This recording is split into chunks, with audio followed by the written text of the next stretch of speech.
ఏం గవర్నమెంట్ అండి? ఏం చెప్పారు అసలు? కనీసం 5 నిమిషాలు కూడా ఎందుకు అరెస్ట్ చేస్తున్నారు? ఏ కేసులో అరెస్ట్ చేస్తున్నారు? ఏమి ఇన్ఫర్మేషన్ లేదండి.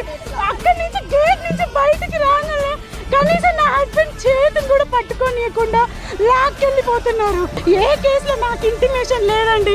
ఏ కేసులో అరెస్ట్ చేస్తున్నారు, ఏ స్టేషన్కి తీసుకెళ్తున్నారు, ఏం చేస్తున్నారు, ఒక్క విషయం కూడా మాకు చెప్పకుండా, ఇన్ఫర్మేషన్ లేకుండా తీసుకెళ్ళిపోయారు. ఇప్పుడు నేను ఖచ్చితంగా న్యాయ పోరాటం చేస్తున్నాను. ఇప్పటికీ 8 నెలల నుంచి చేస్తున్నాను. ఇంకెన్ని రోజులు పెడతారో, ఇంకెన్ని కేసులు పెడతారో పెట్టుకోండి. మాకన్నిటికీ మా జగన్ అన్న ఉన్నాడు. మా జగన్ అన్న ఖచ్చితంగా మా కోసం నిలబడతాడు, చూసుకుంటాడు సార్.